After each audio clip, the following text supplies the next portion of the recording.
Vais emitir um recibo de renda e aparece-te a pergunta: aplica-se retenção na fonte? Se pensaste ignorar esta pergunta, cuidado, porque podes apanhar uma multa ou mesmo adiantar imposto que nem sequer devias ter adiantado. A verdade é que esta pergunta depende de três coisas: quem és tu como senhorio, quem é o teu inquilino e se passaste os 15.000 euros no ano anterior. Se arrendas a uma empresa, tens sempre que reter 25%, mas se arrendas a um particular, então aí depende. Mas calma, porque fiz-te o melhor resumo para nunca mais te enganares neste passo.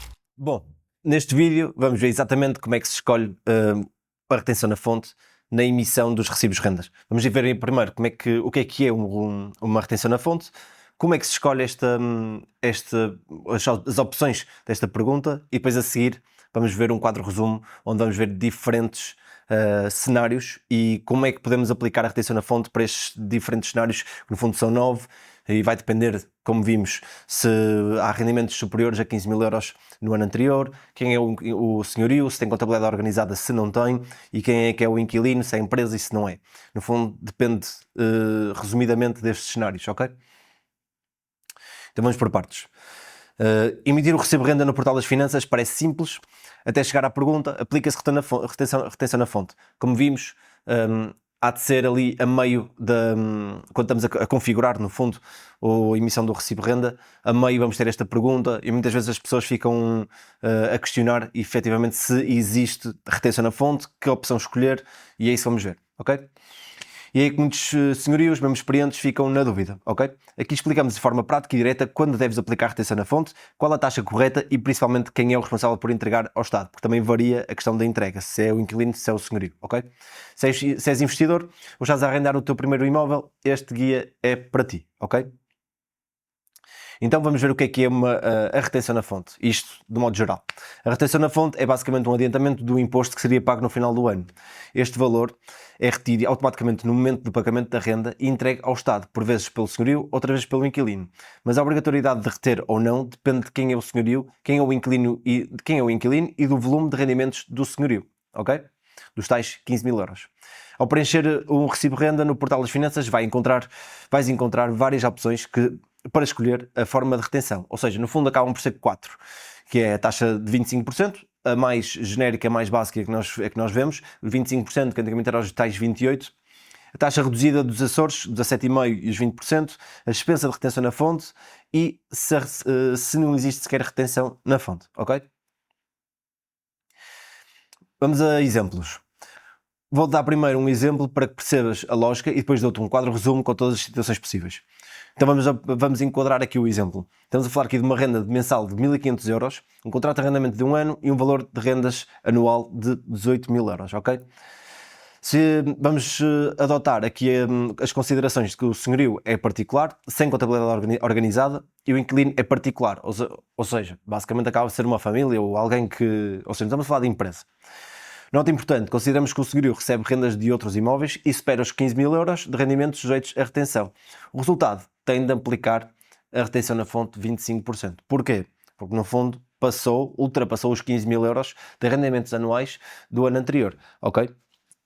Isto no fundo implica que se abaixo dos 15.000 euros está dispensado de retenção na fonte, acima dos 15.000 euros entra na categoria de retenção na fonte e já vamos ver como é que pode ajustar esta questão da retenção na fonte, se é mensal ou se pode ser anual, ok? Ou se podemos fazer isto na declaração de IRS. Quem é que entrega ao Estado?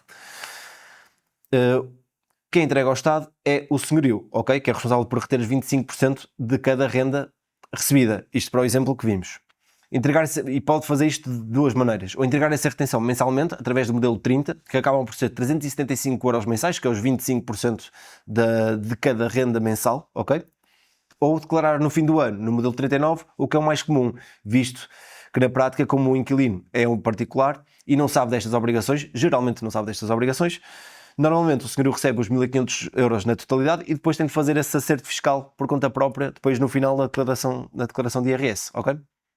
Esta situação é mais negligenciada por senhorios, muitas vezes assumem que não têm de reter nada porque o inquilino é um particular, mas se ultrapassarem os 15.000 euros anuais de rendimento sujeito à retenção, já não têm direito a essa dispensa, ok? Como vimos no exemplo. Então vamos aqui passar, antes de virmos aqui as notas práticas, vamos passar aqui à questão de ver o quadro resumo, onde explica e onde divide cada situação e eu também disponibilizo este quadro no artigo, que vai estar no link, e que é muito fácil para o senhorio perceber como é que esta questão da retenção da fonte funciona, ok? Basicamente acabam por ser 9 situações, em que vão variar em função do tipo de senhorio, do tipo de inquilino, se o senhorio tem ou não contabilidade organizada, se ultrapassou os 15 mil euros anuais, como vimos, e depois temos aqui os resultados deste quadro, ou seja, se há ou não retenção na fonte, qual é que é a taxa a aplicar, quem é que entrega ao Estado e algumas observações que podemos, no fundo, que são para auxiliar, ok? Então, voltamos aqui para as notas práticas para o senhorio. A retenção de 25% é obrigatória se o arrendamento for feito a uma empresa ou entidade pública, independentemente do rendimento do senhorio. Se arrendas a particulares e tens rendimentos sujeitos a retenção inferiores a 15 mil euros no ano anterior, podes selecionar a opção de dispensa retenção na fonte, no recibo de renda.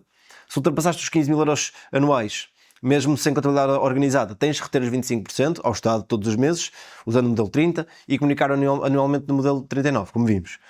Os benefícios fiscais por duração do contrato não alteram a retenção, a diferença é acertada no IRS, ok? Concluindo, selecionar mal a retenção, este tipo de retenção pode ter algo consequências. Quais são? Se aplicares a retenção e ninguém entregar ao Estado, estás tecnicamente em incumprimento. Se devias reter e não o fizeste, podes ser notificado pelas finanças para regularizar com uma multa, ok? Com uma coima. Se estiveres dispensado mas aplicares a retenção, estás a adiantar imposto que só ias pagar no IRS final, ou seja, ficas com menos liquidez. Não é uma questão de uma consequência, não é menos, não vamos pagar multas nem nada do género, mas estamos a adiantar impostos ao Estado que eventualmente não deveríamos ter que adiantar, ok?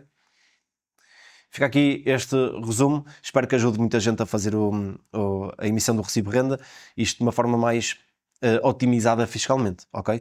Porque não vale a pena estarmos a adiantar ou não vale a pena estarmos a fazer este tipo de retenção na fonte quando não somos obrigados a isso, ok?